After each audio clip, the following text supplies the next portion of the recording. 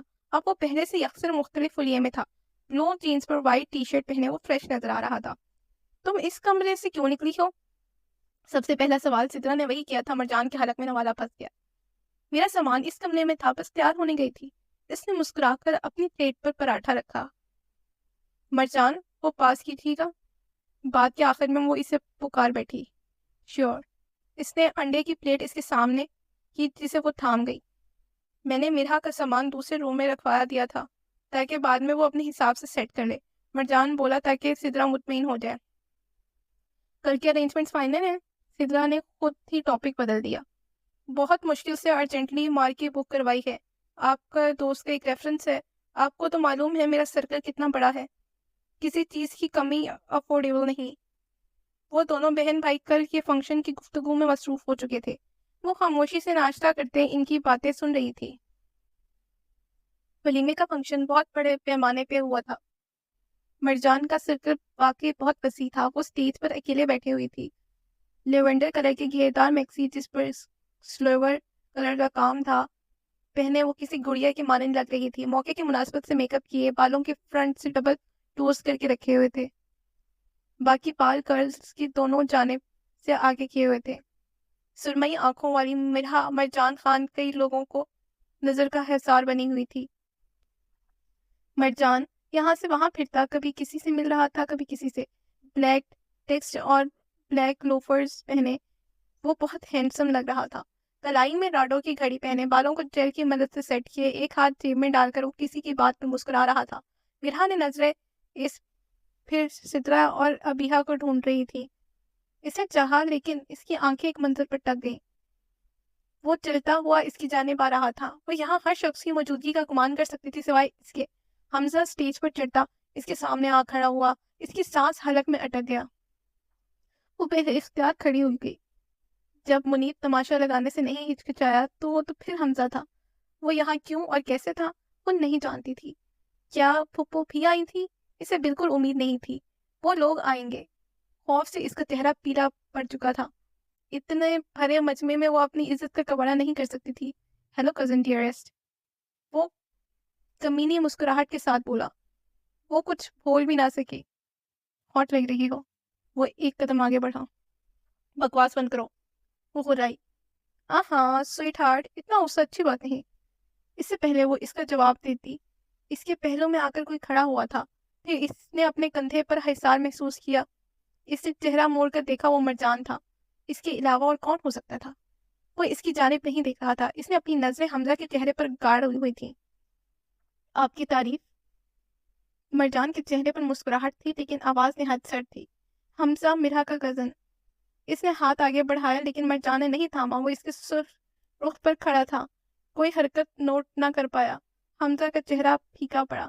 میری بیوی تم سے بات کرنے میں انٹرسٹڈ نہیں ہے. اس کی مسکراہٹ غائب ہو چکی تھی. وہ آگے بڑھا اور ایک ہاتھ سے اس کے کندھے پہ رکھا. اس لیے دوبارہ میری بیوی کے آس پاس بھٹکتے ہوئے نظر آنا نہ اٹھا کر باہر پھینک دوں گا. ایک سیکنڈ نہیں لگاؤں گا. مرجان نے اس کا کندھا زور سے دبایا. اس نے واضح وارننگ تھی. اور ہاں, بہن کی شادی کا کھانا ضرور کھانا.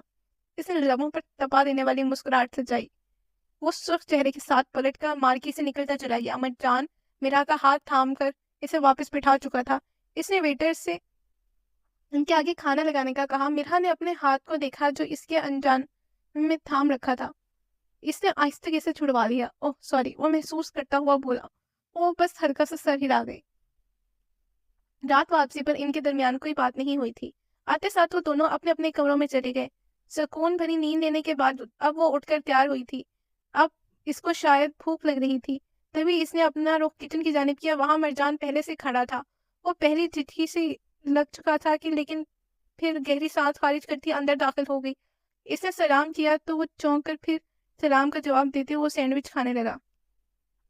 میں نے ملازمہ کو کہہ دیا ہے 2-4 دنوں میں انتظام ہو جائے گا۔ پہلے میں اکیلا تھا تو میں نے میل سٹاف کو ترجیح دی تھی۔ آپ شاید کمفرٹیبل نہ ہو اس لیے میں فیمیل سٹاف دیکھ رہا ہوں۔ فریج میں ناشتہ پڑا ہے، میں نے ابھی آرڈر کیا تھا۔ اس کے علاوہ تمام دوسرا سامان بھی موجود ہے۔ کیا آپ 2-3 دن کھانا مینج کر لیں گی؟ آپ اس نے تفصیل دینے کے بعد سوال کیا۔ لیکن مجھے تو کھانا بنانا ہی نہیں آتا، وہ اس قدر معصومیت سے بولی کہ وہ دیکھ کر رہ گیا۔ چلیں کوئی بات نہیں، ہم باہر سے آرڈر کر لیں گے۔ وہ بات کو اپنی بیئرڈ انگوٹھے سے مدد سے کھرچتا ہوا بولا۔ اگر کسی چیز کی ضرورت ہو تو پہلے تجھے بتا دیجیے گا۔ وہ بولتے کھڑا ہوا۔ تھینک یو، اس نے سر ہلایا۔ میں کل کے لیے شکریہ ادا کر رہی ہوں۔ اب کی بار مرجان کے تاثرات بدلیں۔ اصولاً تو آپ کو خود جواب دینا چاہیے تھا۔ میں دوبارہ اپنا تماشا نہیں بنوا سکتی۔ اس کا چہرہ سپاٹ ہو گیا۔ اور جو تماشا وہ بھائی بار بار آپ کا لگا رہے ہیں وہ اب اس کو غصہ چڑھنے لگا تھا۔ میں ان کے آگے کمزور ہوں، وہ کہتی فریج سے ناشتہ نکالنے لگی۔ مجھے تو آپ خاصی مضبوط لگتی ہیں۔ اس سے مرحا کی زبان کے جوہر دیکھے تھے تبھی طنز کرتا ہوا بولا۔ جہاں عزت خطرے میں پڑ جائے وہاں مضبوط سے مضبوط عورت بھی کمزور پڑ جاتی ہے۔ آپ کو اپنے لیے سٹینڈ لینا چاہیے۔ وہ اب بھی اپنے موقف پر اڑا ہوا تھا۔ کس کے سر پہ سٹینڈ ہوں؟ سٹینڈ وہ عورتیں لیتی ہیں جن کے پیچھے ان کو سپورٹ کرنے والے مرد موجود ہوتے ہیں۔ میرے پیچھے تو کوئی عورت بھی نہیں۔ اب کی بار وہ بری طرح لاجواب ہوا تھا۔ وہ ٹرے تھامے اس کے سامنے آئی۔ معلوم ہے پہلے اور اب کے زمانے میں کیا فرق ہے؟ پہلے بیٹیوں کو زندہ دفن کر دیا جاتا تھا اور اب ان کی خواہش کو دفنا دیا جاتا ہے۔ ان کے خوابوں کا قتل کیا جاتا ہے۔ زمانے جاہلیت میں سرے عام عورتوں کی عزتیں لوٹی جاتی تھی، اب گھروں میں 4 دیواروں میں لوٹی جاتی ہیں۔ عورتوں کے معاملے میں بس یہی فرق ہے جو ہمارے معاشرے میں آیا ہے۔ وہ کہتی اس کی سائڈ سے نکلتی چلی گئی جبکہ وہ ابھی تک اس کی لفظوں کے زیر اثر کھڑا تھا۔ شام کا وقت تھا۔ وہ تھکا ہارا ابھی آفس سے واپس آیا تھا۔ گاڑی پورچ میں کھڑی کرتا وہ اندر لاؤنج میں آ گیا۔ اس کا دانیال کے ساتھ پارٹنرشپ میں ایک طرح سے کال سینٹر تھا۔ اندر مختلف کیبنز تھی۔ ان کا کام انٹرنیشنل لیول پر تھا۔ دن کے ٹائم وہ سب سنبھالتا تھا جبکہ رات کو دانیال۔ لاؤنج میں قدم رکھتے اسے جھٹکا لگا تھا۔ کمرے کے بیچوں بیچ بڑے مختلف کارٹن پڑے تھے۔ اس نے مرحا کی تلاش میں نظریں گھمائی، وہ غائب تھی۔ وہ چلتا ہوا ان کے قریب آ گیا۔ سارے کارٹنز پہ ٹیپ غائب تھی۔ اس نے ایک کارٹن کھول کر دیکھا، اس میں کتابیں تھیں۔ دوسرا کھولا، اس میں کتابیں تھیں۔ تقریباً 4 کارٹنز میں صرف کتابیں تھیں جبکہ باقی میں کئی قسم کی پینٹس، برشز اور کینوس تھے۔ ایک ڈبہ بالکل پیک تھا، یقیناً اس میں پینٹنگز تھیں۔ وہ ان چیزوں کا جائزہ لے رہا تھا جب وہ اپنے کمرے سے نکلی۔ اس کو دیکھ کر بے اختیار چونکی۔ یہ سارا سامان ابیہا کے گھر سے آیا تھا جو ابیہا پھپھو کی طرف سے لے کر آئی تھی۔ یہ سب اس نے اپنے پیسوں سے خریدا تھا۔ اس نے آگے بڑھ کر کمرے میں لے جانے کے لیے ڈبہ اٹھانا چاہا تو وہ کافی بھاری تھا۔ میں رکھ دیتا ہوں، وہ کہتا جھکا اور ڈبہ اٹھا لیا۔ مرحا اب بھی انکار نہیں کیا تھا اور آگے بڑھ کر کمرے کا دروازہ کھولا اور ایک کے بعد ایک سارے ڈبے اس کے کمرے میں موجود تھے۔ آپ کو کتابیں پڑھنے کا شوق ہے؟ اس نے وہیں کاؤچ پر بیٹھے سوال کیا جہاں وہ آخری کارٹن رکھ کر بیٹھا تھا۔ جی، لیکن زیادہ ناولز، اس نے جواب دیا۔ اور آپ کو؟ میں تو بس ایک ہی ناول پڑھا ہوا ہے، وہ ٹیک لگایا۔ کون سا؟ اس نے فوراً پوچھا۔ آواز میں ایکسائٹمنٹ درائی تھی۔ ناولز کے شوقین لوگوں کا پسندیدہ مشورہ اپنے ناولز کو ڈسکس کرنا ہوتا ہے۔ دی پرزنر آف زندہ، اس کے برجستہ جواب دیا۔ ایک لمحے کا توقف ہوا، پھر اس کی ہنسی نکل گئی۔ ہنس کیوں رہی ہو؟ وہ خامخواہ شرمندہ ہو گیا۔ ناول ریڈرز اسے ناول نہیں مانتے، ان کے لیے یہ بس ایک کورس کی کتاب ہے۔ لیکن ہے تو ایک ناول ہی، کیا کیا جا سکتا ہے؟ وہ کندھے اچکا گئی۔ مجھے ایک ضروری بات کرنی ہے۔ وہ کوہنیاں ٹانگوں پر ٹکائے آگے ہو کر بیٹھا۔ مرحا اس کے بالکل سامنے بیڈ پر بیٹھی ہوئی تھی۔ ہم نے 2 مہینے ساتھ گزارنے ہیں. میں نہیں چاہتا ہم ایک دوسرے پر طنز کر کے یا لڑ جھگڑ کر رہیں. ہم دوست بن کر بھی رہ سکتے ہیں. ایک وقت گزرنا ہے، صلح کے ساتھ گزر جائے. اب اس کی بات پر چند لمحے خاموش رہی اور اس کے جواب کے منتظر تھا وہ. میں لڑکوں سے دوستی نہیں کرتی. ایک تعمیل خاموشی کے بعد وہ بولی. تو کیا بولی؟ وہ ہنس پڑا. کاغذی ہی صحیح، لیکن شوہر تو ہوں. میرے ساتھ دوستی جائز ہے. وہ اب کی بار سمجھ نہیں پائی لیکن مسکرا کر نظر انداز کر گئی. آج مسلسل چوتھا دن تھا اسے مکسڈ سگنلز دیتے ہوئے. یا شاید وہ زیادہ سوچ رہی تھی. اب ہم دوست ہیں. ہم ایک دوسرے سے اپنی باتیں بغیر جج ہونے کے خوف کے کر سکتے ہیں. وہ اٹھ کر اس کے سامنے آیا اور ہاتھ اس کے آگے بڑھایا.